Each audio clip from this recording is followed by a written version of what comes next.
on to Friday, which was pretty much a stomp job day all around. Seoul did what Seoul does, but Boston, I'm beginning to like Boston more and more. Yeah. Just watching them play. Boston put up a fight, and I think they used that in their next match. Yeah. How they played against Seoul. Because, I mean, even though it was a 4-0, they probably gave them the best fight since Dallas. Yeah.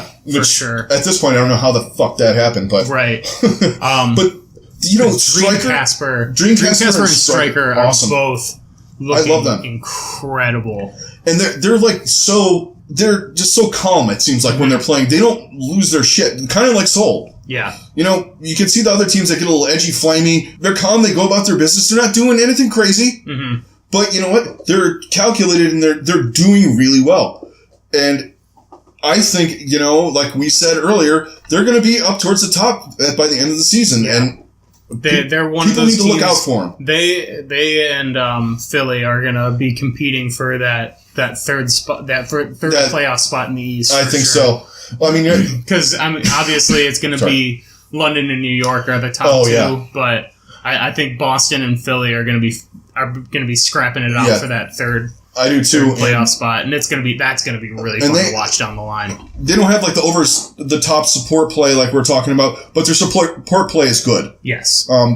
Kellex is good. He's not going to wow you, but he does a good job. Who plays a really really solid Mercy. Yeah. And honestly, having solid Mercy play seems to be the difference, and it really sucks. And I know it sucks too, but at the same time, you got to do what you got to do. And that's one of those things, like we talked about. You know, when you're playing, you know, if you have to play Mercy, just kind of play Mercy and embrace it, and embrace the bullshit, as someone else says on YouTube. As I honestly, as a support main, for the most part, I've avoided Mercy like the plague. But after watching so much of this, I finally broke down, and I've been playing her a few games, and it's not horrible. I'm enjoying it mostly because it's helping my team win. Right, exactly. And that's the only pleasure I can really get out of it. Boston is going to be a good team. Seoul did what Seoul does, and they just, you know, bored their way through this one too. Right. It's fucking annihilation. It's crazy. But Boston took more points, I think, than anyone took besides Dallas. Yeah. They went, you know, 3-2 Junkertown, 2-1 on Horizon. They got stomped on Oasis, but there was a couple of little points where you thought they were going to do something. They were so close to taking that second point on Horizon. Yeah, I know.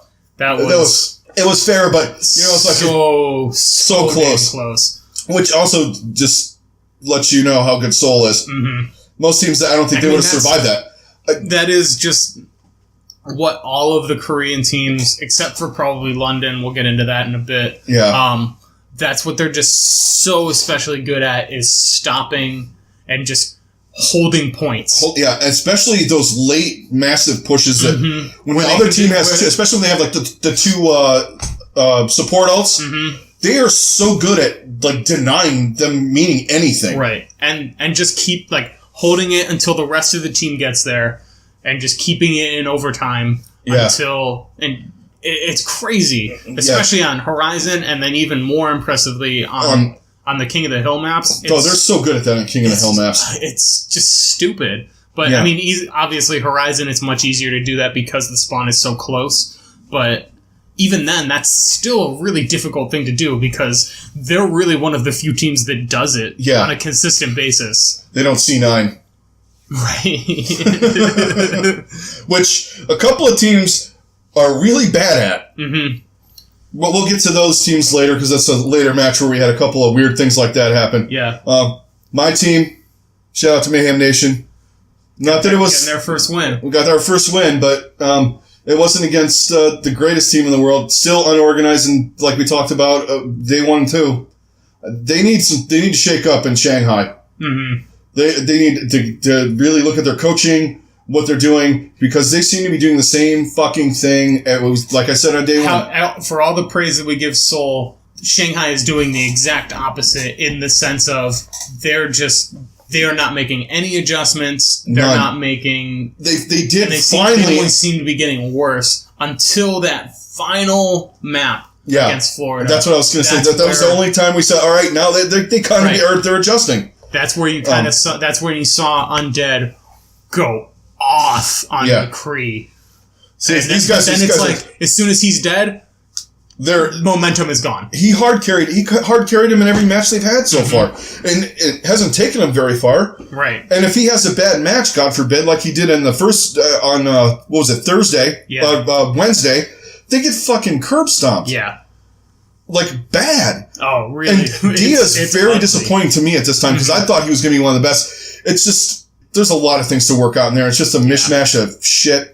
To Florida, the duo of Logix and Tavik were definitely on in this one. Oh, they proved what everyone thought they could do, and they did it. And it was impressive to see Logix do stuff that he hadn't done in a long time. Yeah, his tracer play was on point. He had the fucking pulse bomb. Oh, that pulse bomb on Farah pulse bomb on Farah. So good. That's dopey. I don't play a lot of tracer, but I couldn't. That was just sick. That's somehow even more satisfying than hooking a Farah out of the sky. Yeah. It's right along the same lines. Along the same lines. Yeah, you can't. I don't think you can hook too many of these Farahs in this league. No, certain ones, but they played well. Their supports played better. Mm-hmm. Their tanks were on point. Swoosh is getting better. I think with every match, and this is like, and Manitin is still probably honestly. I think he's probably one of the better divas in the league. Yeah, for sure. He had that one kind of lucky ass fucking diva bomb in the first match on Dorado where he did what I hate people doing is I know he was kind of launching it at the door and he got their Zenyatta. Yeah. I mean, hey, it worked. But Swoosh is getting better, I think, every match too. Yeah. I like his Winston's play is getting good. Manitin he's being aggressive when he needs to instead of just being aggressive all the time. Yeah. And that's what was really hurting them. But like he's knowing when to pull back. Yes. And when he's in there and he's getting the support that he needs, he's hard to take down. He is Winston. And it's really hard to judge anything by who they played. Right. Except for on the level of you could tell that they're working on things. Yes. Unlike some teams like Shanghai and Dallas, they're working on things, but whatever they're doing isn't working. It's just whatever they're practicing and whatever they're going over, it's making sense to them. It's clicking, and you can see it. And it wasn't the best team they beat, but they got to win. Yeah, and that's all that matters. I think that Florida is going to be one of those teams that down the line they're going to be a spoiler team. Yeah, I think so. They're going to be the team that keeps somebody out of the playoffs for sure. I don't think they're not going to come out and dominate and make the playoffs. I don't think, but no, unless something weird happens. Right, but they're playing better, and and it's great. It's great for the league because if they start picking up, you got Boston picking up. Mm-hmm. That division is getting up there with the Pacific. Yeah. Dallas could be in the basement. Who knows? Oh no, he said it out loud. Yeah. So that's gonna be the fucking clickbait right there. Dallas is gonna finish in last.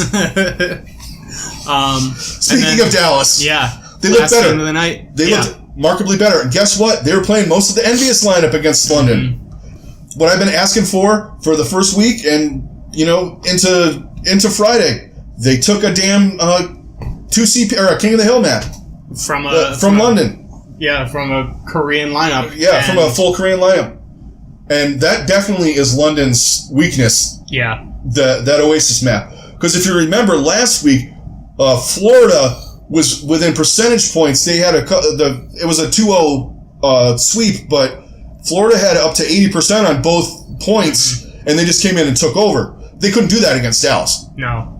And Dallas wiped them. And I think pretty hard too. Florida kind of exposed it, and Dallas took advantage of it. And that's good progress for Dallas. They're watching other teams. They're seeing what they're doing, and they're taking it. They're using that and making adjustments. They're using their strengths to combat the other team's weaknesses. Right. Which is rudimentary sports.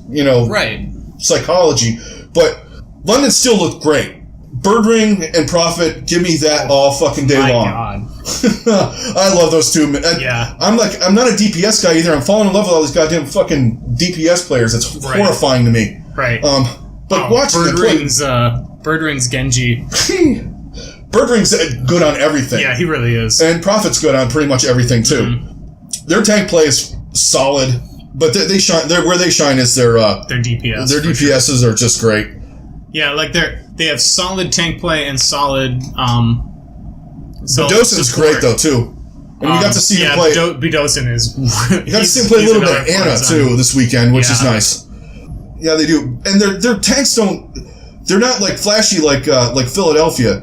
Fury plays a nice aggressive diva. Gesture's good too, but they do the space creation. Yeah, they play like technical tank. It's tank 101. Yeah. What they do, and they do it well, and that gives Birdring and Prophet and Rascal.